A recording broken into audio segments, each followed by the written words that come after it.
जय श्रीमन्नारायण।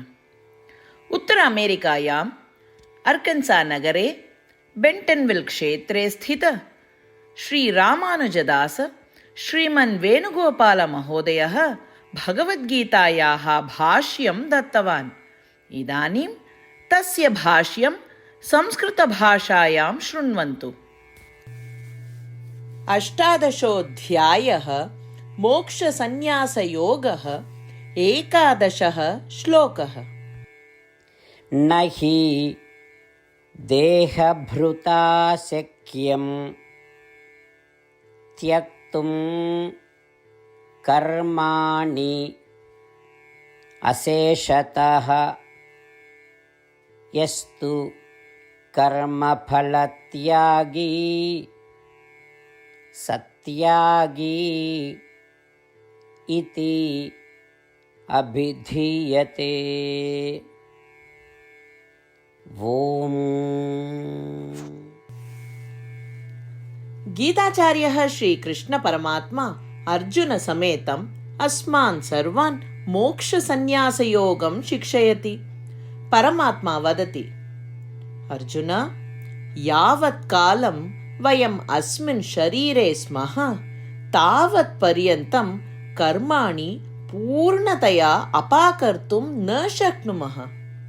कर्माणि देहपोषणार्थं भवन्ति, अतः कर्माणि अपाकर्तुं न शक्नुमः इति कारणात् यः कर्माणि कृत्वा कर्मफलत्यागं करोति सः एव त्यागी इति ज्ञायते। अतः श्रीकृष्ण परमात्मा अत्र स्पष्टतया वर्णयति यत् शरीरे स्मः इति कारणात् कर्माणि अपाकर्तुं न शक्नुमः, अर्थात् सर्वाणि कर्माणि कर्तव्यानि एव भवन्ति। अतः यः स्वनियमितकर्माणि शास्त्रानुसारं करोति तस्य कर्मफलं प्राप्तुं न इच्छति, तथा अहमेव करोमि इति भावनामपि त्यजति सः एव त्यागी भवति इति वेदज्ञाः शास्त्रज्ञाः च वदन्ति। अतः यावत्कालम् अस्मिन् शरीरे स्मः वयं सर्वे स्वनियमितकर्माणि कर्मफलम् अनिच्छन्तः आचरामः। सर्वाणि कर्माणि श्रीमन्नारायणे कृतसेवा इति मत्वा आचरामः। श्रीमन्नारायणप्राप्तिः एव जीवलक्ष्यम् इति मत्वा श्रीमन्नारायणे एव शरणागतिं कुर्वन्तः वयं सर्वे श्रीकृष्णपरमात्मनः वचनानि अनुसरामः। न हि देहभृता शक्यं त्यक्तुं कर्माण्यशेषतः यस्तु कर्मफलत्यागी सत्यागीत्यभिधीयते। श्रीमद्भगवद्गीतायाः सारांशः, अष्टप्रतिज्ञाः च। श्रीकृष्णपरमात्मना भगवद्गीतायाः 18 अध्याये 65 श्लोकात् 70 श्लोकेषु 8 विषयाः गीतायाः सारांशरूपेण उक्ताः सन्ति। श्रीकृष्णः वदति, एतेषाम् 8 विषयाणाम् अनुसारिणः एव मम प्रियाः, अहं तान् सर्वथा रक्षिष्यामि इति। श्रीकृष्णपरमात्मनः सम्पूर्णां भगवद्गीतां श्रुत्वा अर्जुनः वदति यत् करिष्ये वचनं तव इत्युक्ते, हे कृष्ण, भवान् यथा वदति तथैव करिष्यामि। अत एव श्रीकृष्णः सर्वविधसाफल्येन जयेन च अर्जुनम् अनुगृहीतवान् अस्ति। वयमपि एतान् 8 विषयान् अनुसरेम इति प्रतिज्ञां कुर्मः। अस्य वचनस्य अपेक्षया अन्य पूजा तपः यज्ञः किमपि नास्ति एव। एताः 8 प्रतिज्ञाः स्वमनसि हृदये च धारयन्तु। एतया प्रतिज्ञया श्रीकृष्णस्य प्रीतं मुखं वयं पश्येम। इदानीम् अस्माकम् 8 प्रतिज्ञाः।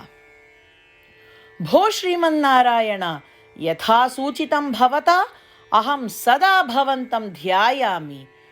भो श्रीमन्नारायण, यथा उपदिष्टं भवता अहं सदा भक्तो भवामि।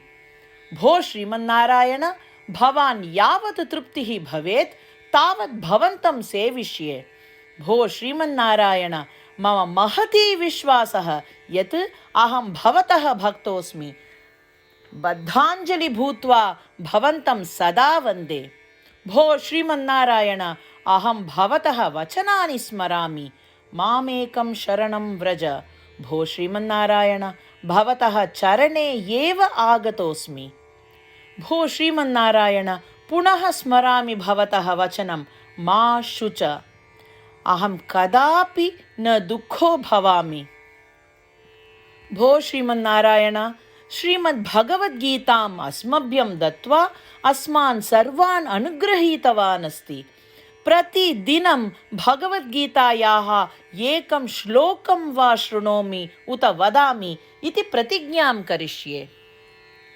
भो श्रीमन्नारायण, सर्वेभ्यः मानवेभ्यः भगवद्गीता भवता अनुगृहीता अस्ति। अज्ञातेभ्यः जनेभ्यः अपि एतां भगवद्गीतां नेतुं यतिष्ये। भो श्रीमन्नारायण, यथा भवता उक्तं तथा करिष्ये। यथा भवतः इच्छा तथैव आचरणं करिष्ये। भवतः एव सेवां करिष्ये। यदि एवं श्रीमन्नारायणस्य वचनं पालयेम तर्हि तदेव प्रत्येकस्य पूजा भविष्यति। पूर्णविश्वासेन पुनः प्रतिज्ञां कुर्मः। भो श्रीमन्नारायण, करिष्ये वचनं तव।